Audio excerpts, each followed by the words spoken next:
A.G. Marshall, major domo of this mansion of the mysterious and the macabre. This is the story of a search for a wild talent.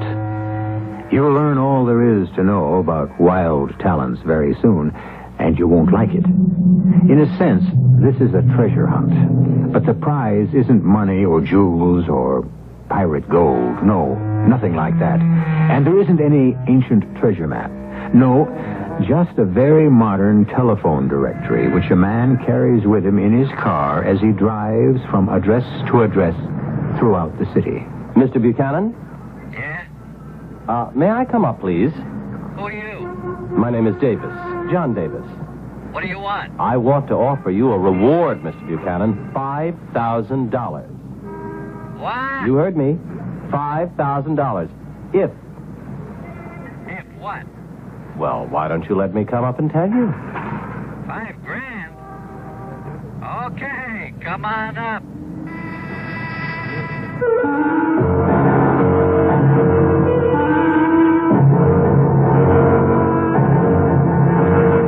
Our mystery drama, The Boy Wonder, was written especially for the Mystery Theater by Alfred Bester and stars William Redfield and Robert Dryden.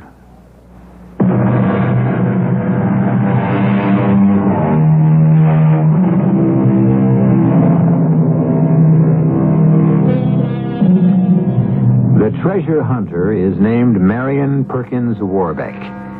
He is an intense young man, afflicted with an education and inspired by a purpose which most people would regard as lunatic. But then they don't know about wild talents. Marion Warbeck has been telling lies about himself and his search all through the city. And he's lying now to Jason Buchanan.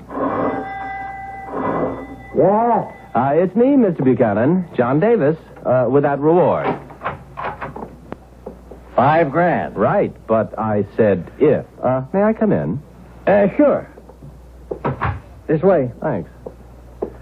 Now, what's all this, anyway? Nice apartment, Mr. Buchanan. Looks lived in. You got a family? Yeah. Now, about that $5,000. Is this some kind of fancy put-on? Oh, no, not at all. I'm from the Science Institute.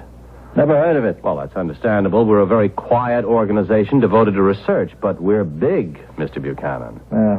So? What about the $5,000 reward? Well, we've got a new research program fully funded to check out the flying saucer mystery.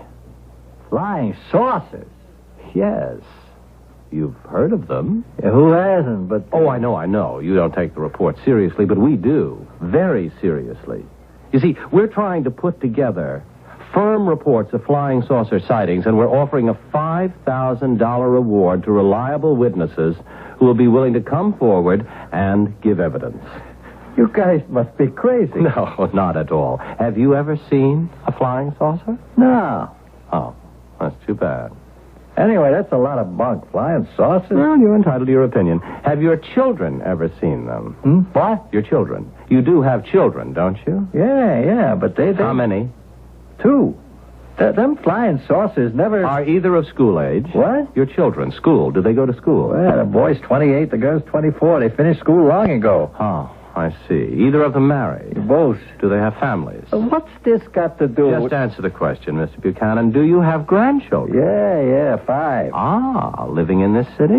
No, they didn't like it here, so the families took off. I see. Too bad. About them flying saucers, you scientists, doctors, ought to... We are. Thank you very much, Mr. Buchanan. Sorry about that $5,000. Don't bother to see me out.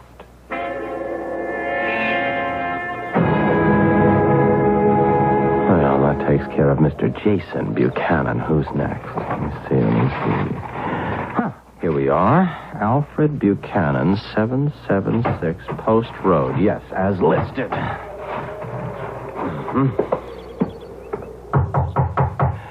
Who is it? Is Mr. Buchanan in, please? No. Go away. Is this Mrs. Buchanan? Yes. Go away. My name is Cook, Mrs. Buchanan. David Cook. May I come in, please? I don't let strangers strangers in when my husband's away. I'm here about free prizes, Mrs. Buchanan. What? Free? Prizes? For who? You? From who? Well, if you'll take the chain off and let me in, Miss Buchanan, I'll explain. Well, you don't look like a crook. I'm not, ma'am, on my honor. I always tell the truth. Come in, Mr. What'd you say your name was? Cook, David Cook. This way. Thank you. Want some coffee? No, thank you. Sit there. No. What's all this about prizes? Free prizes. Well, I'm from Worldwide Broadcasters. Never heard of them. Oh, you will, ma'am, you will. We're preparing a list of names for prize competitions. People who would be willing to appear on shows and win prizes. You know about that, of course. I sure do. Would you be willing? Who wouldn't? Oh, indeed, yes, who wouldn't? Have you ever won a prize in a contest? No, I never, because I never got a chance. Well, maybe you will now, Mrs. Buchanan. Did your husband Did my husband what? ever win a prize? Who, Alf? Never. He never got a chance either. Well, maybe he will, too. And what about your children? Children? Your children, have they ever won prizes? Ain't got no children. Oh. Nephews named Buchanan? Ain't got no nephews. It's just me and Alf, Mr. I forget your name. Wook. D.H. Wook. Thank you very much, Miss Buchanan. You'll be hearing from us.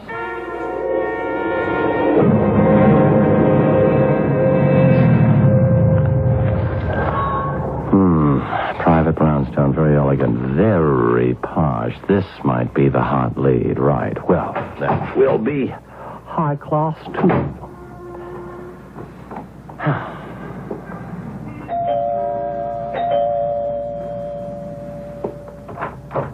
Yes? I beg your pardon. Sorry to intrude. Would it be possible to see Mr. Foster Buchanan, please? At this hour? Well, I know it's rather unconventional, but I'm from the Business Safety Council, and I... Are you, indeed? Oh, yes, I am, indeed. And if you'll tell Mr. Buchanan that I won't take more than 5 minutes... I'm Buchanan. Well, how do you do, sir? My name is Acorn. Roger Acorn. I'm here from the Safety Council. I heard you, Mr. Acorn. Do come in. Thank you, sir. This way, Mr. Acorn. Tonight is servants' night out, so I'm managing myself. Uh-huh. I think we'll be comfortable here. Can I offer you a brandy and soda? I'm about to begin myself. No, thank you, Mr. Buchanan. You said 5 minutes. For what? I have great faith in the Business Safety Council. Our bulwark against the inroads of arrogant chicanery. Well, the purpose of this interview is to inquire whether you have ever been defrauded by, in your words, arrogant chicanery. The attempt has been made, Mr. Acorn. Ronald Acorn. To be sure. Attempts have been made, Mr. Acorn. I have never been victimized. Your wife? Never. Your children? You do have children? My son is hardly old enough to qualify as a victim of confidence tricksters. Indeed. Interesting. Well, how old is he, Mr. Buchanan? He's 10 years of age. Uh-huh.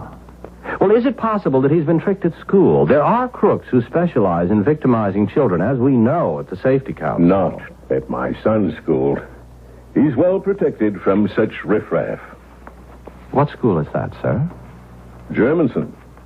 One of the best. One of the very best. Did he ever attend a city public school? Good heavens, never. I see. Any other children, Mr. Buchanan? A daughter, 17. Mm-hmm. At present in Paris, studying at the Sorbonne. Well, thank you, Mr. Buchanan. I think my time's up. Thank you for your cooperation. I'll see myself out. Enjoy your brandy and soda.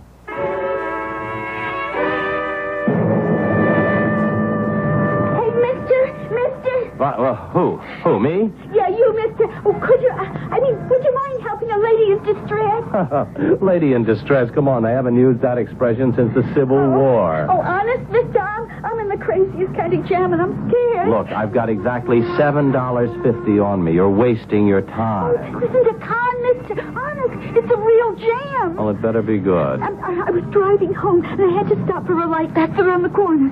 See? Yes? Suddenly a guy jumps out at my car. Yes? He yanks up in the back door. Yes? And he slams it and beats it. And that's your jam? No. no. It's what he left behind. Uh-huh. And what did he leave behind? A gun. A what? I couldn't figure it. So the first thing I did was look in the back to see if he ripped off anything. He didn't. He didn't. All he did was leave a gun. And I don't believe it. The gun's there. I saw it. I didn't dare touch it. I didn't even go near it. I got out and ran for a cop. Then you come out of that house, so I ran to you. Are you telling the truth? Why would I lie? Am I trying to hit you for anything? No. So come and look for yourself. Maybe you can figure out what I should do. Trouble is the last thing I want. Come on. Well, I still don't believe you, Miss... Daisy Telford. I still don't believe you, Miss Telford, but I'm incredibly curious. My one vice. Would I make up a story for the sake of $7.50? You didn't know how much I had on me. Do you look like you have more? That hurts. Frankly, no. So trust me a little. Here, this is my car. Go ahead. Look.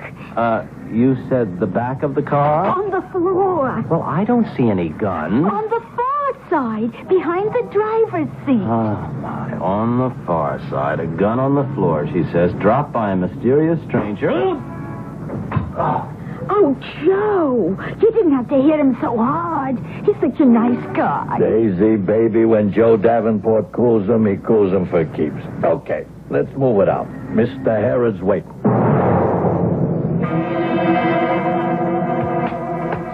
Come on, rise and shine. Everybody up. All right, that'll do, Joe. I think he's coming around. You shouldn't have clobbered him so hard. He's such a He's nice... all yours, Mr. Herod. Mr. Warbeck. Mr. Warbeck, can you hear me? Can you respond? I won't keep you very long. You'll leave laden with apologies. Just as soon as you tell me what kind of crook you are and who's behind you. What? Crook? Who? Mr. Warbeck, please, pull yourself together, or Joe will have to resume with his muscle, which can't be very pleasant. I can make it a lot less pleasant, Mr. Herod. Mr. Warbeck, can you tell me why you, ostensibly a harmless school teacher, have suddenly decided to cut yourself in on my Buchanan caper?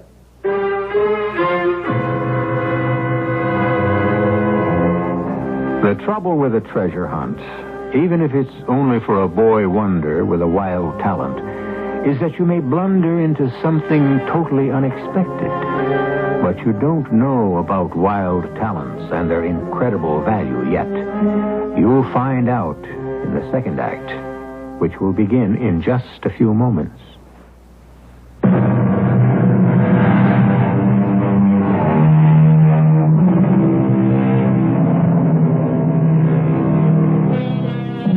You're on a treasure hunt which involves people named Buchanan. You're trapped, slugged, and wake up in what appears to be a respectable legal office. A thief type named Joe is slapping you back to consciousness. A pretty girl named Daisy is trying to protect you. A hearty legal type named Herod wants to know all about you and your connection with people named Buchanan. Mr. Warbeck, why have you, ostensibly a harmless school teacher, suddenly taken it upon yourself to cut in on my Buchanan caper? Come, Mr. Warbeck. No stalling, please. My name's Herod. Walter Herod, attorney at law. I've been going through your wallet. Your name is Warbeck. Marion Perkin Warbeck. Right? Yeah, that's right. My name's Warbeck, but I never admit the marrying to strangers. Why this interest in the Buchanans? Why yours? I'm asking the questions. Joe's been tailing you. You've seen 5 Buchanans per night, 30 so far. What's your angle? You got no right to kidnap me and grill me. Your papers and ID tell me that you're a teacher by profession, assistant principal of a public school. I thought teachers were supposed to be legitimate. How did you get mixed up in the inheritance caper? Caper? Racket. The inheritance racket. The heirs of Buchanan caper. What are you using? The personal approach? I don't know what you're talking about. I honestly don't No. You're stepping on my toes, Warbeck, and I don't buy it. I'm taking $75,000 a year out of this caper, and I'm not going to let you cut in. Now, look, I'm an educated man. Mention Galileo or the lesser Cavalier poets, and I'm right up there with you. But there are gaps in my education, and this is one of them. I can't handle the situation. Too many unknowns. All right, I'm going to spell it out for you, Warbeck, so we'll know exactly where we stand, and you won't be able to dummy up. Please do. The inheritance racket is an old, long-term con. It operates like so.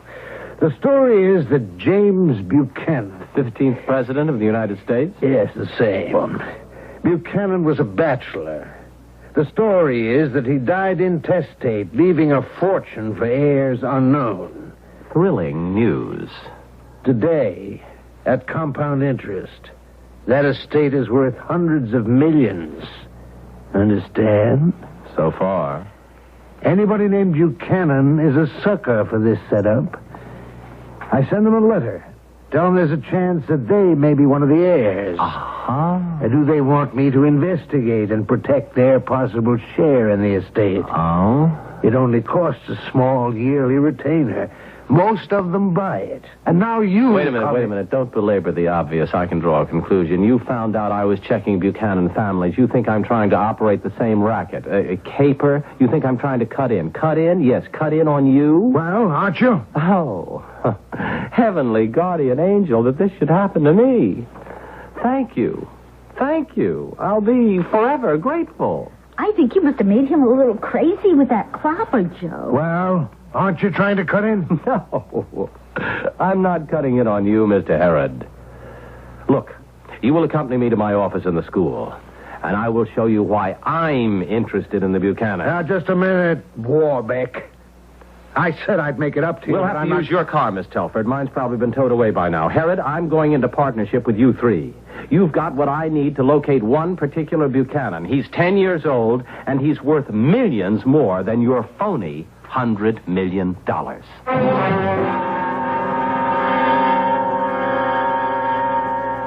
this is my office. Come in.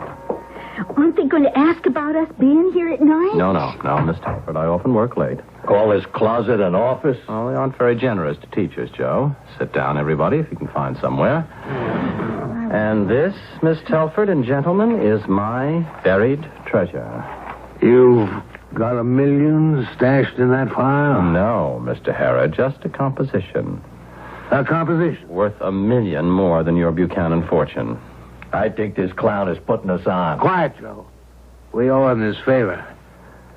Go ahead, Mr. Warbeck. Thank you. Now, a school assistant principal has to supervise classes. He reviews work, estimates progress, irons out student problems, and so on. I do this by random samplings. We have 900 pupils in this school. I can't supervise them individually. Is he supposed to be saying something? He is, Joe. Just listen. I'm waiting for the money talk. Here it is, Joe. Looking through some fifth grade work last month, I came across this fantastic composition. It was written by Stuart Buchanan of the fifth grade. His age must be 10 or thereabouts. Now, the composition is entitled My Vacation. I'll read it to you, and you'll understand why Stuart Buchanan must be found. This is the money? Yes, Joe, this is the money. My Vacation by Stuart Buchanan. This summer, I visited my friends. I have 4 friends, and they're very nice. First, there is Tommy, who lives in the country, and he is an astronomer. Tommy built his own telescope out of glass 6 inches across, which he ground himself.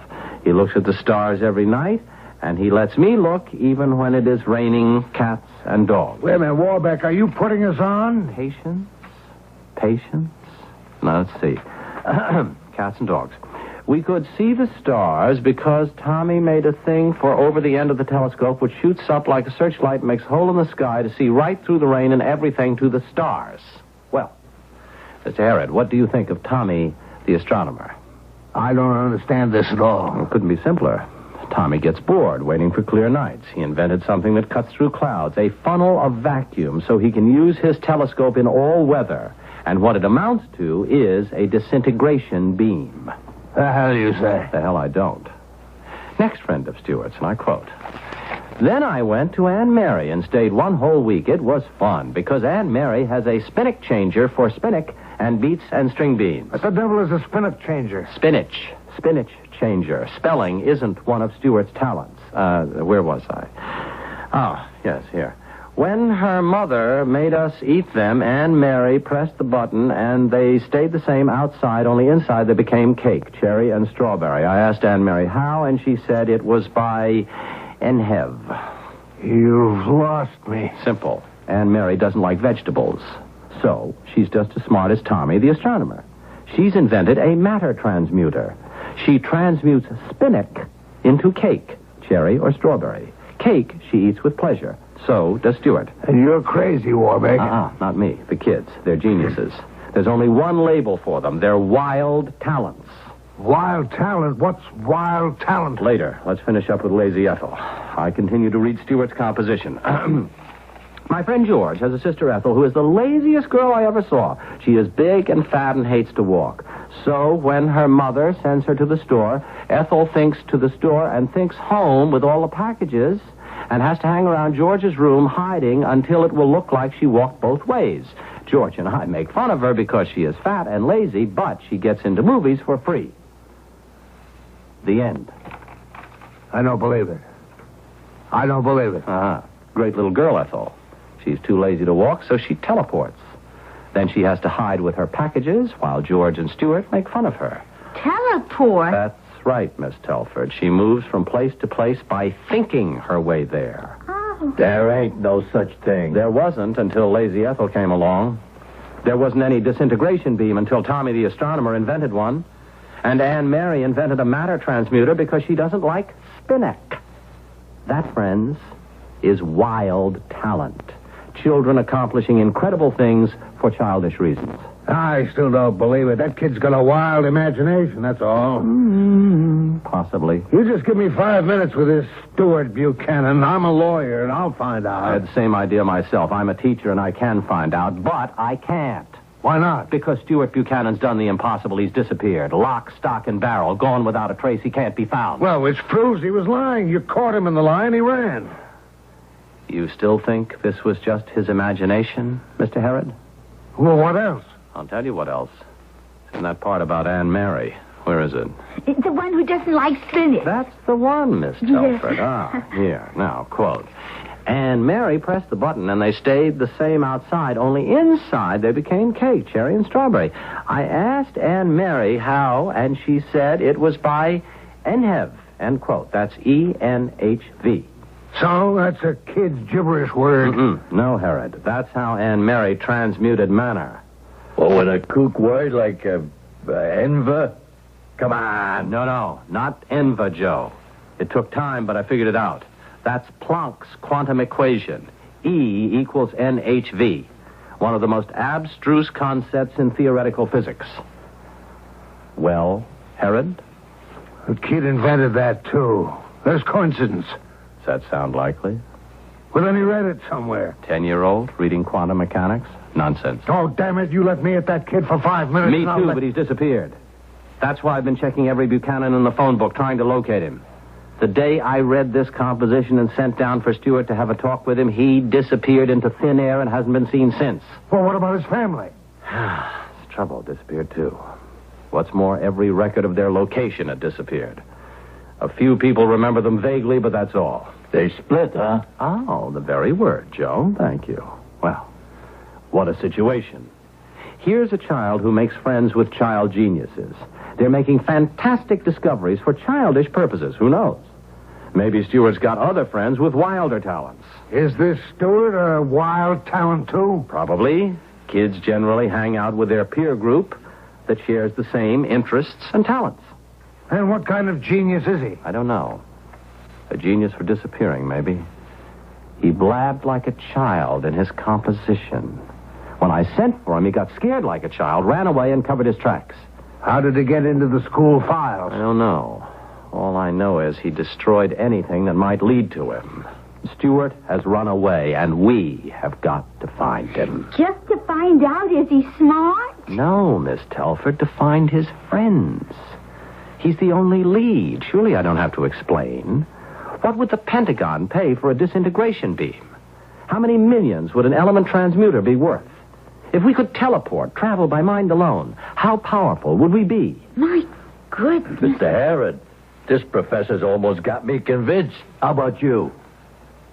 Mr. Warbeck, your caper makes us look like pikers.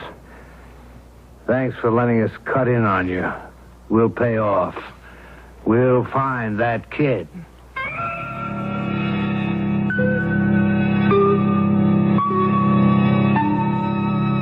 It's been suggested that children are really alien creatures, thinking their own strange thoughts to themselves and performing incomprehensible alien acts in their own private world, which no grown-up is ever permitted to enter. Is Stuart Buchanan a doorway to this alien world? And if he's found, what will his world be like? Act 3 will tell us in just a few moments.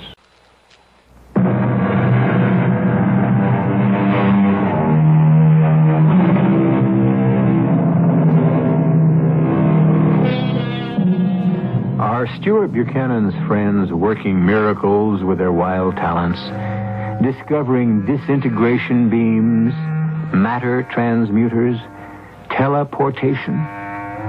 If not, does he have a wild imagination? And if he merely imagined all this, why and how has he disappeared without a trace? The only answer is to find Stuart Buchanan and question him. Walter Herod, attorney at law, is explaining to the boy's teacher how this can be done. It's not possible for anyone to vanish without a trace, Warbeck. Even a genius with a wild talent for crime? You've been blundering around chasing after Buchanans in the phone book. There are other angles. You don't run after a missing person. You look around on his back trail for something he dropped. A genius wouldn't drop anything. All right, let's grant the kid's a genius. But a kid's a kid. He must have overlooked something. He forgot about that composition. And we'll find that something. Now, where's that school of yours located? Jefferson Park. Any busing? No. Then it's a neighborhood school. The kid's family must have lived around there. Let's go. Over there, Professor. The 800 block. Stop. Oh, what's this address? Jefferson Park Post Office substation. You move out of a neighborhood, you file a change of address card with your post office. Now, wait. Well? No.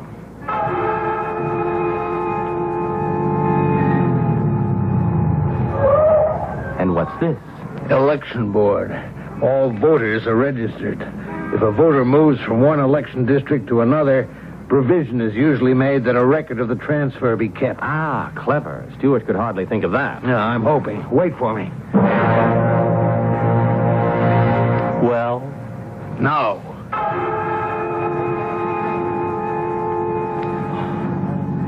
Now what?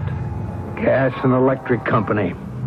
All subscribers must transfer their accounts if they move. If they move out of town, they usually ask for their deposit back. There are records. If Stuart Buchanan can break into Consolidated and destroy their records, he's a better man than I am. We'll see. Wait. Don't tell me. He's a better man than I am. Yes. All right, let's go. Motor Bureau. No, huh? No. All right, let's go back to my office. I can't stand any more disappointments.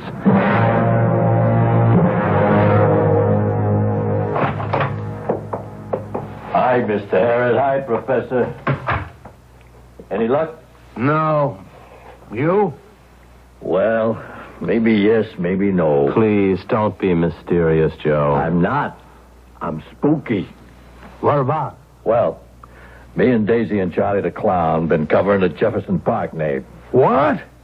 You let Charlie in on this caper? No. Just brought him along for window dressing. He gets along great with kids. Yes, and? Idea was to locate one of this Stewart's little pals and find out where the kid went. Well, did you? Nah. But Charlie Located the block where the Stewart kid used to live. Good. Daisy took off to find out what real estate company handles the block. Oh, that was smart. And Charlie the clown took a powder. He what? Disappeared. 1 minute he was with me, the next he was gone. Did you see him go? He was walking behind me. When I turned around to tell him something, he just wasn't there. Holy saints, what have we got ourselves into? You think Stuart Buchanan had something to do with his disappearance? What else can I think? Well, there's got to be some rational explanation. We're going up to the Jefferson neighborhood, Joe, and look for Charlie. Warbeck, stay here and mind the store.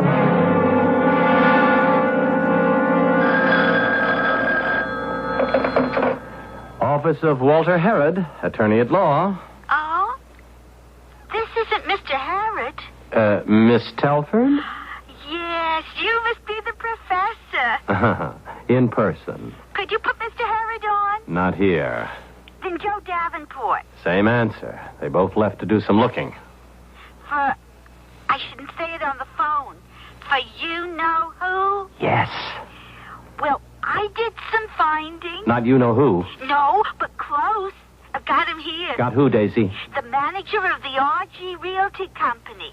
He was in charge of the building where you know who used to live. Daisy, you're a marvel. Bring him up to the office right away. I can't. He hasn't got time. That's all right. Then I'll come to him. Where are you now? The Bristol Cafe. Third booth from the back. You'll recognize me by my black coffee without sugar.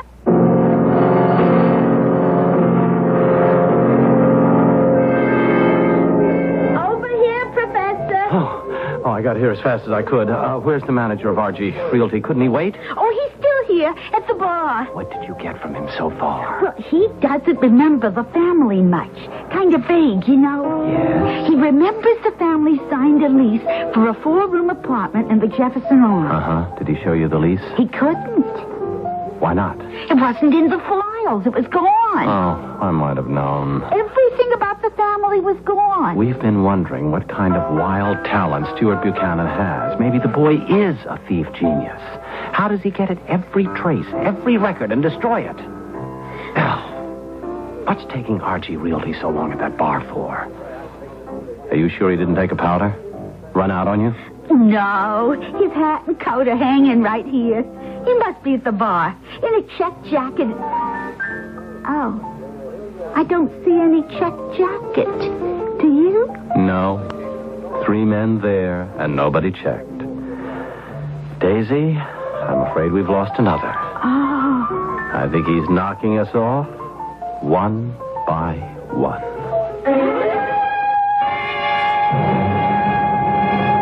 All right, Warbeck, cool it. So the kids licked us straight down the line. Well, I've got a gimmick. They lived in Jefferson Arms. Look up the house phone number in the book. I know it. There was a Buchanan listed at that address, and I checked them. Well? Moved out, gone. The janitor told me. Great. That's our solid lead. Call the janitor. Well, he told me everything he knew, and it was nothing. Buchanan's lived there, left, period. Hello? Oh, Mr. Rydesdale, I'm that teacher, Mr. Warbeck, who talked to you before about... Yes, that's right. Well, I've got a friend here who wants to ask you something else. Here you are, Herod. Hello. Yeah, well, listen, sir. When anybody moves in or out of a building, the janitor... the super, takes down the name of the movers in case they damage the building. Yes, I'm a lawyer. I know this. It's to protect the building in case an action has to be brought, right? Yes, that's right. Now, who moved the Buchanans out?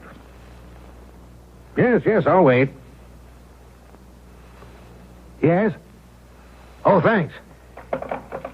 We've got it made. Made. The Avon Moving Company, truck number G4.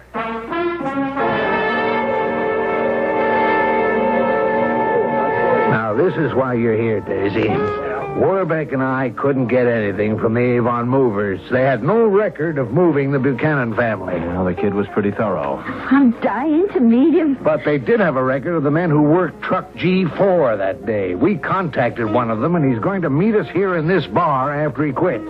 What for? To tell us everything he can remember about the job. Including where he moved the Buchanans to.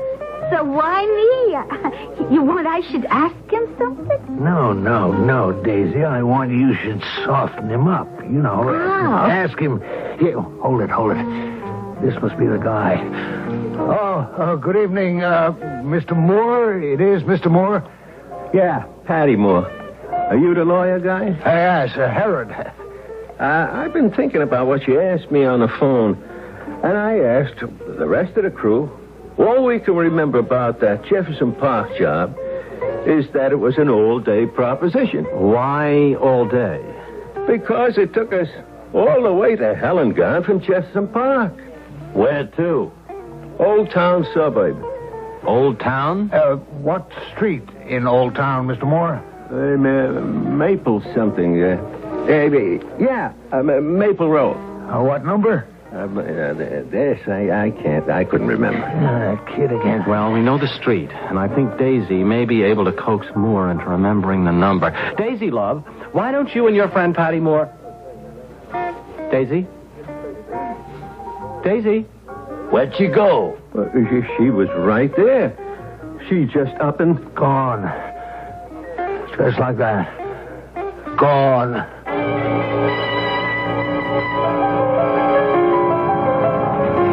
You got that Old Town street map, Joe? Right here. There's Maple Row. 12 blocks long. See? All right. 12 blocks, 4 apiece. We cover every house and every apartment. Now, we've got to be careful. It looks like any time anybody threatens to get close to the kid, he wipes them out, yes? No argument here. All right, so we drive out to Old Town, park, start the screening operation, but we meet at the car every half hour and check in, right? It'll take forever. There's 1 million kids per square inch in Old Town. There's $1 million a day in it for us if we find him. Now, let's move it. Professor? Present and accounted for, thank heavens. Where's Joe? Coming. I got mixed up in a stickball game. Did you case the kids playing in the street, Professor? I looked them over. No Stuart Buchanan. And we don't know whether the kids playing on Maple Row live on Maple Row, so we stick to the apartment search. Any leads so far, Joe? Nope. Professor? Negative. Nothing in mind yet. All right, let's keep trying. Any luck, Professor? Not yet. You? No. Where's Joe? Last time I saw him, he was down the street trying to sidestep a Potsy game. Only girls play Potsy. Only girls. No Stuart Buchanan. Now, the devil is Joe. Is he always on time? Always. Well, maybe he got a hot lead. You believe that? I want to believe it. What do you really believe? That Joe got too close. And the kid got it. Yeah, but how? Same way he got Charlie the Clown and that manager and Daisy. Maybe Joe got scared and quit. No, not on $1 million. Herod, how does the kid do it? I'm scared. So am I. You want to quit now? We can't. If the boy's that dangerous, we've got to find him. Oh, we know what to do. We both covered Joe's sector. I'll take the right side of Maple Row, you take the left. We meet here every half hour, and we'll be strictly on time. If Stuart Buchanan lets us. And if one of us is late, honk the horn as a reminder. Make it 2 long, 1 short. Got that? Let's go.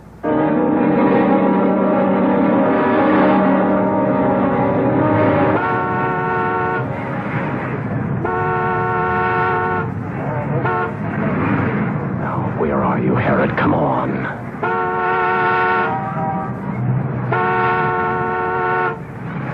Oh, for Pete's sake, Herod.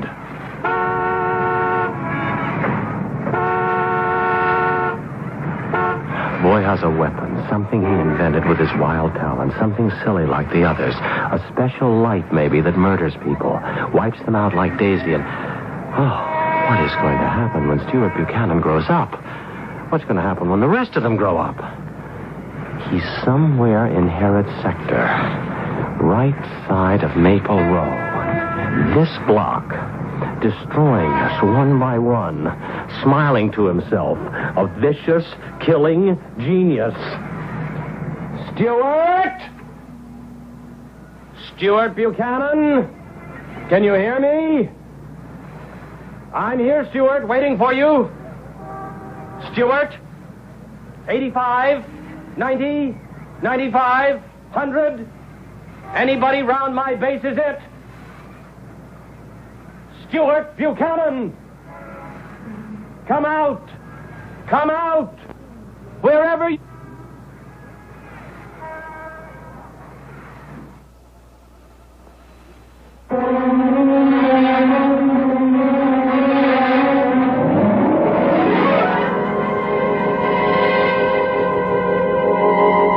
Stuart Buchanan, come out, wherever you are. Where is he? In an alley behind Maple Row, deeply involved in a game of hide and seek, aged 10, wearing sweater, jeans, and sneakers, hiding behind ash cans, determined not to be caught. He looks up at the sunset sky and sees the evening star and whispers, "Starlight, star bright, first star I see tonight. Wish I may, wish I might. Grant me the wish I wish tonight. I wish that anybody who tries to bother me would go away forever." I'll be back shortly.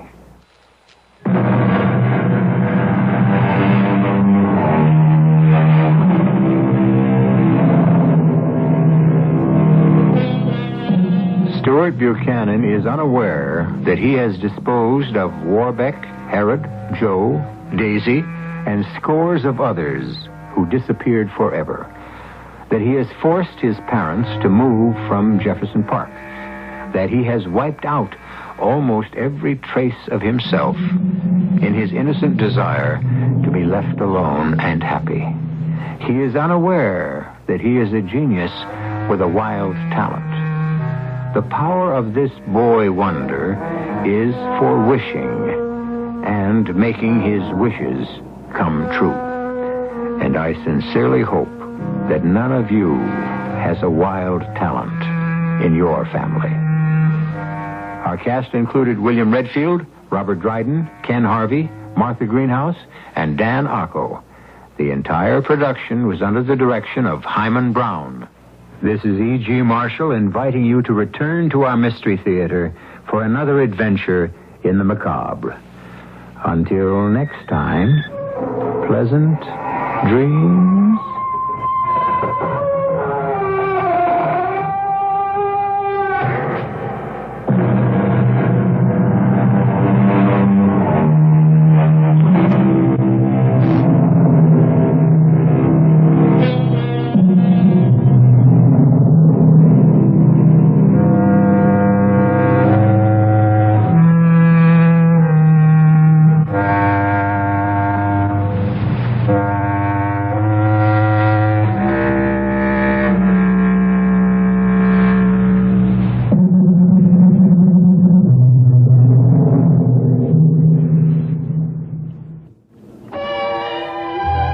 For bright and beautiful music, this is KIXI, Seattle.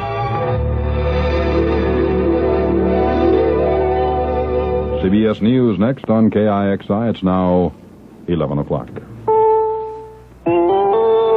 CBS News, an extremely close race, one still too close to call in the Democratic presidential primary in Wisconsin. This is Doug Poling reporting on the CBS radio network. The outcome of the New York primary has already been decided, but Wisconsin is going right down to the wire in the Democratic race. A report from George Herman in our CBS News election headquarters in New York. The race is fantastically close between Carter and Udall. In the last hour, the already narrow gap closed farther and farther. Suddenly, Carter was ahead by exactly 3 votes out of more than 600,000 cast. Then Udall took the lead again. At the moment, with 87% of the Wisconsin precincts reporting Carter is ahead by 912 votes. On the Republican side, President Ford's lead has stayed firmly at around 55 to 56% in Wisconsin. In New York's mixed-up delegate contest, Senator Jackson is leading or has won 104 delegate races. That gives him about 39% of New York's delegates, far less than the 51% he expected to win. Morris Udall is second in New York, leading in 72 delegate races. 65 are uncommitted, and Jimmy Carter is leading in 33. George Herman, CBS News Election Headquarters. More news in a moment. I'm Jim Kelly, CBS Radio Sports, and this Thursday we'll begin coverage of the 38th Masters Golf Tournament live from Augusta, Georgia. Jack Nicklaus trying to win his 6th green jacket, but you can never tell what'll happen when you get a group of great golfers together at Augusta. Now, we'll have special reports beginning Thursday, plus extra coverage Saturday and Sunday, along with reports, of course, in our regularly scheduled CBS Sports broadcast. Listen for special CBS Sports coverage of the 38th Masters beginning Thursday, right here on most of these CBS Radio Network stations. The United States Military Academy is investigating the possibility of a major cheating scandal among the cadets. Officials at West Point confirmed a probe is underway regarding the possibility of unauthorized collaboration on an academic assignment. The alleged violations are said to involve about 100 cadets. In Houston, doctors who performed the autopsy on Howard Hughes say the billionaire died as a result of kidney failure. It was also announced the 70-year-old Hughes will be buried in a family plot in Houston. Hughes was a man who shunned publicity and went to great lengths to avoid being spotted in public. There were rumors that he wore a lot of elaborate disguises in public, but one of Hughes' former bodyguards, Ron Kessler, says that's not so. Never went out in disguises. He never went out at all, and nobody ever came in. I can only give you my feelings on why he didn't go out, and that was he had a morbid fear of germs and communicable diseases. Also, he was something of an introvert, even when he was in the outside world. As to why Hughes lived like a recluse, Kessler speculates it was because the man had already done everything he wanted to accomplish in life. Several armed men have hijacked a Philippine airliner with 73 people on board over the southern Philippines. They forced the pilot to return to Manila Airport, where negotiations with authorities have begun by radio telephone. One of the hijackers is demanding $300,000 and the release of 5 people being held in an Army detention camp outside Manila. The Federal Reserve Board reports that consumer borrowing rose in February by $1.1 billion. Consumer indebtedness stood at 3.5% higher than during the same month a year ago. The continuing increase in consumer debt is seen as a sign of more willingness to spend money, a good indication for the economy. In London, the British shipping company says a Syrian gunboat fired on one of its cargo ships in Lebanese water off Tripoli, and the British vessel was hit 7 times above the waterline. No casualties reported. The owners asked the British government to lodge the strongest possible protest with the Syrian government. Britain's new Prime Minister has announced a series of actions and proposals to try to cut Britain's inflation rate, which is now about 14% annually. James Callaghan announced stiffer taxes on gasoline, alcoholic beverages, and cigarettes, but said he will cut taxes for consumer durable goods. Callaghan also offered labor unions tax cuts for lower-paid workers in exchange for a 3% ceiling on pay hikes. This is Doug Poling, CBS News. CBS for Seattle, this is KIXI. It's now 6 minutes past 11.